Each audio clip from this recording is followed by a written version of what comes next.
Assalamualaikum warahmatullahi wabarakatuh. Kali ini kami ingin menjelaskan atau mempresentasikan tentang tugas pra-proposal film pendek yang berjudul Mimpi Besar Orang Kecil.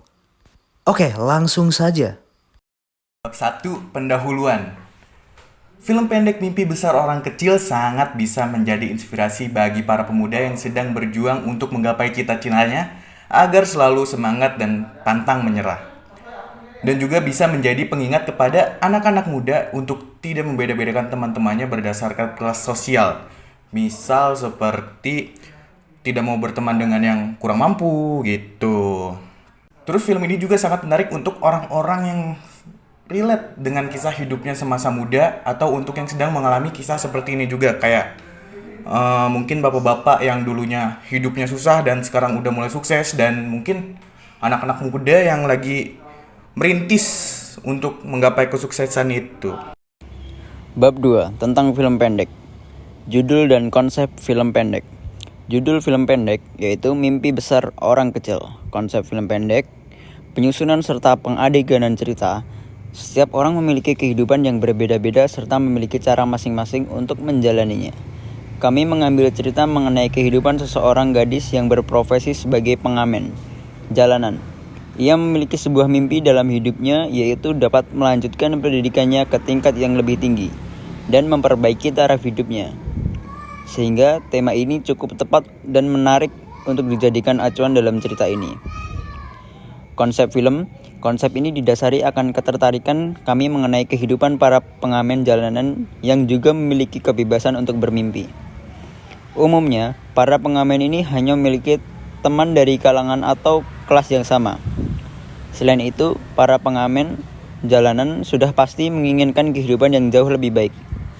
Sehingga kami membuat film ini dengan harapan dapat memberikan gambaran bahwa setiap orang memiliki hak untuk bermimpi setinggi-tingginya. Sasaran film pendek. Target audience. Audiens yang menjadi sasaran atau penonton film pendek Mimpi Besar Orang Kecil dikelompokkan berdasarkan variabel-variabel berikut. Target audiens di sini adalah pengguna atau konsumen. Dalam hal ini adalah penonton. Target audiens dapat diuraikan berdasar segmentasi antara lain geografis yang menjadi bagian dari target primer. Dalam hal ini adalah masyarakat seluruh Indonesia, terutama kota kecil yang jauh dari status metropolitan. Demografi target audiens dalam hal ini dikelompokkan berdasar pada variabel-variabel berikut. Umur 17 sampai 60 tahun. Atau jenis kelamin laki-laki dan perempuan, atau pendidikan SMP sampai dengan perguruan tinggi, atau agama, semua agama, atau penghasilan semua kalangan. Yang ketiga, psikografi. Yang menjadi target psikografi pada film Mimpi Besar Orang Kecil adalah para penonton yang suka dengan film indie yang bergenre drama perjuangan, komunitas film atau forum diskusi film indie. Studi komparasi. Dalam pembuatan film ini kita perlu pembanding karena kita membutuhkan sesuatu yang akan dijadikan perbandingan apakah film pendek ini sudah bisa dapat dikatakan bagus. Untuk pembanding, film Mimpi Besar Orang Kecil terinspirasi dari dua film pendek yang diunggah dalam platform YouTube yang berjudul Cita-Cita produksi Salingkar Tasikmalaya, dan juga film pendek berjudul Seragam Cita yang ditulis oleh penulis bernama Harasta dan merupakan karya yang terkumpul Wardah Inspiring Movie Competition.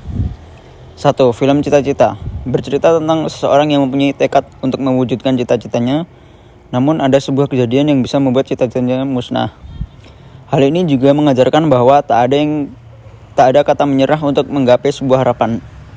Jika kita gagal dalam menanggapi mimpi, maka warisan cita-cita dan impian itu kepada anak cucu kita, karena merekalah yang akan mewujudkannya. Yang kedua, film Seragam Cita bercerita tentang impian anak yang terhalang restu orang tua. Cita sejak kecil memiliki cita-cita menjadi seorang polisi seperti mendiang ayahnya. Keinginan Cita selalu ditentang oleh ibunya yang berwatak keras agar ia tidak menjadi polisi. Seiring berjalannya waktu, hubungan Cita dengan ibunya kian merenggang. Perselisihan pun pecah di antara keduanya ketika Cita yang ingin sudah ketika Cita yang kini sudah menjadi seorang brigadir hendak ditugaskan ke lokasi kerusuhan. Namun akhirnya sang ibu harus menerima kenyataan dan mendukung anaknya. Kedua film di atas adalah sebagai pembanding film Mimpi Besar Orang Kecil, agar bisa lebih baik dari film tersebut, karena dari film tersebut memiliki kesamaan tema dengan film pendek kami, di mana kedua film tersebut adalah tentang bagaimana arti perjuangan mendapatkan cita-cita. Nah, sekarang kita masuk ke bab ketiga, yaitu proses praproduksi. Yang pertama, tentang film pendek, yaitu sinopsis. Seorang gadis yang berprofesi sebagai pengamen sedang mengamen di lampu merah sebuah jalan raya perkotaan. Setelah lampu merah selesai, ia beristirahat di bawah pohon pinggiran jalan raya karena saat itu sangat terik. Tak lama kemudian ia tertidur dan sempat bermimpi bisa kuliah. Di dalam mimpinya ia terburu-buru mengumpulkan tugas salah satu mata kuliah. Waktunya sudah mepet. Ketika ia sudah di depan ruang dosen dan berusaha masuk, ternyata pintu tersebut telah dikunci para dosen yang sudah pulang. Ia sangat sedih kemudian duduk lemas. Kemudian ia terbangun ketika seorang temannya membangunkan dan memberikan dia sebuah buku. Dibukalah matanya dan kebingungan melihat tumpukan tugasnya telah berubah menjadi buku yang diberikan temannya. Ternyata semua hanya mimpi. Dan ia menatap lesu kemudian menemukan semangat baru untuk berusaha lebih keras agar dapat melanjutkan pendidikannya. Untuk yang selanjutnya kita masuk kepada storyline, yaitu yang pertama skrip 1 di depan lobi kampus. Maya terburu-buru memasuki ruang dosen untuk mengumpulkan tugas. Ia membawa beberapa tumpukan tugas kuliah. Ia melihat jam sejenak kemudian ia menyadari bahwa telah terlambat. Skrip 2 di depan ruang dosen. Maya berlari menuju ruang dosen. Ketika sampai di depan pintu, ia mencoba membuka pintu dan ternyata pintu telah terkunci. Ia merasa kecewa dan duduk bersandar di tembok. Skrip 3, pinggir jalan raya. Maya tertidur di pinggir jalan raya. Kemudian ia terbangun ketika Ayu memberikannya sebuah buku. Maya kebingungan melihat tumpukan tugasnya yang hilang dan berubah menjadi buku pemberian Ayu. Maya menyadari bahwa ia hanya bermimpi, kemudian mencoba membuka buku dan membaca sebuah bagian yang berjudul Hidup Berawal dari Mimpi. Kemudian Ayu berkata, bangun, tidur mulu, mending baca nih buku." Ayu berjalan meninggalkan Maya. Maya kebingungan dan mengingat apa yang baru terjadi.